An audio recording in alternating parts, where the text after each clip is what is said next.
And good morning, Quad Cities. It's Friday, March 31st. I'm Devin Brooks. And I'm David Bowman. Thank you so much for waking up with us. We do have team coverage this morning as we get you prepared for that severe storm that's expected to hit our area later this afternoon.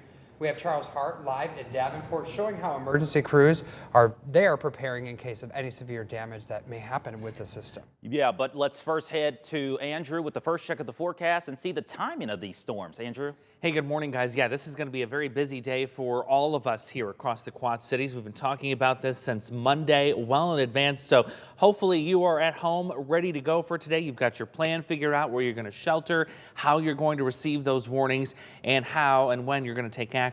That's for sure. Let's show you the timing here. Not much change on this since yesterday. We're still expecting the afternoon into the early evening. The one thing that has changed since yesterday is the threat for some tornadoes has increased, especially for areas, I would say, on the Illinois side of the Mississippi River as we go into the afternoon and evening, but damaging wind gusts exceeding 70 miles an hour. That is going to be our main concern. As you take a look at the future track radar on the right-hand side of your screen there, you're noticing those storms plowing through the Quad Cities between, say, 5 o'clock and 7 o'clock, and all threats are on the table for us as they move through. We're already off to a warm start. We've got the warmth here. The moisture is also quickly increasing too. Some showers are still working through parts of the Sauk Valley, though those are on the way out. Otherwise, the radar is quiet for now, but that potential for storms will be increasing quickly after the noon hour as temperatures make their way into the 70s. So it's still that threat track level 4 out of 5 for the entire Quad Cities, but again, there are a couple of areas that I'm more concerned with for the tornado threat. I'm going to highlight those when that threat will be arriving for those areas too, and also the action you should be taking should a warning be issued for your location, what you need to do in order to stay safe today. News team will help us with that too as we continue our coverage and tracking it coming up. And continuing our team coverage this morning, Scott County Emergency Management is on high alert this morning as we all prepare for the storm Andrew was just talking about. And News 8's Charles Hart is live in Davenport this morning. And Charles, what are officials saying is the best way to keep your family safe in this type of weather? Yeah, good morning, Devin. Officials from Scott County EMA right behind me are saying you should have an emergency kit ready in your home in case of severe weather, and that you should also know where to go if that weather hits. And so and I'm going to take you through some of those items here that they recommend you have. And of course, first up, we're going to start with a flashlight, just like the one I'm holding in my hand. Now, if you have one like this that doesn't take batteries, all you got to do is press this handle for it to work. And as you might imagine, it's always important to have plenty of water stocked up for you and your family, as well as plenty of non-perishable foods available for yourself and your family.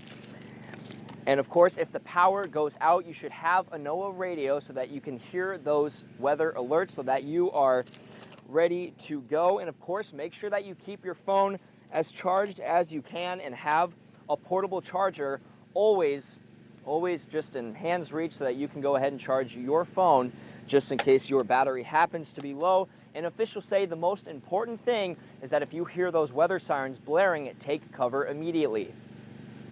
If you have to travel during severe weather, it's not advisable. You know, you want to make sure you're safe and you stay indoors, and that's a real big thing. You know, if you're outdoors and you hear a weather siren, whether you're driving or you're having a picnic, whatever that looks like, you hear the siren, go indoors. Hoxo also says it's very important to have a communication plan with your family and make sure you know where you're going and how to get in contact if you're not going to be with each other. He also says the more prepared that we are ahead of time, the safer everyone is going to be. Devin, we'll send it back to you. Very helpful information, Charles. Thank you. And you can also stay alert through the QC Ready app. That's public safety app in your phone's app store. And through all types of weather events, emergency crews are ready to respond if it's needed. Law enforcement across the bi-state are telling us this morning that they are making sure that their teams are spread out. They're ready to respond. Police warn the public to remember to call in any hazards you may see. Maybe it's a down power line or maybe some tree branches are in the roads. Officers also say that if an area is blocked off, maybe by those down power lines or tree limbs, to avoid it. The first responders say that one of the biggest mistakes that they see people make during a storm is taking video while driving.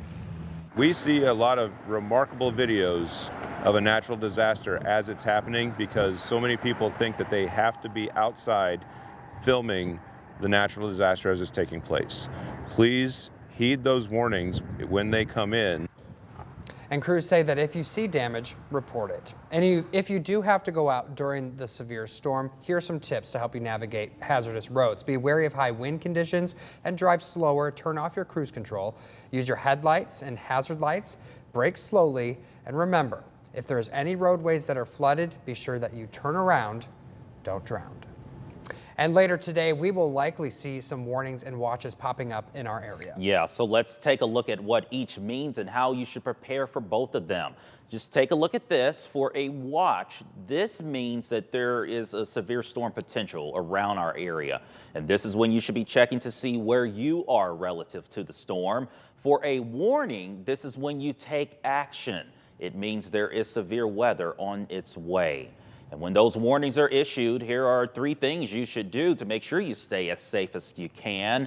First, be aware of weather hazards by signing up for emergency notifications through Alert Iowa and use a NOAA weather radio. Second, make an emergency plan with your family. Think about where you'll go and what you'll need to stay safe if you're impacted by the severe weather. And lastly, build an emergency kit with items you and your family will need if you must evacuate your home. And we want to keep you in the know while you're on the go today. Be sure to download the News 8 app in your app store and enable location settings just so you can go to your personal weather alerts at your location. In other headlines this morning, businesses in Mount Pleasant say that they will feel the impact of the Iowa Wesleyan University's closure for a while now. The university has more than 850 students and more than 100 employees. Main Street Pizza says that up to 20% of its customer base is students. Another business that we spoke to says that it also has regular students that eat there. This is just another loss that's happening. So it's like we haven't caught a break at all. Like from 2020 on, stuff keeps happening. And this is just another sad thing to add to the list that we all have to figure out how to deal with.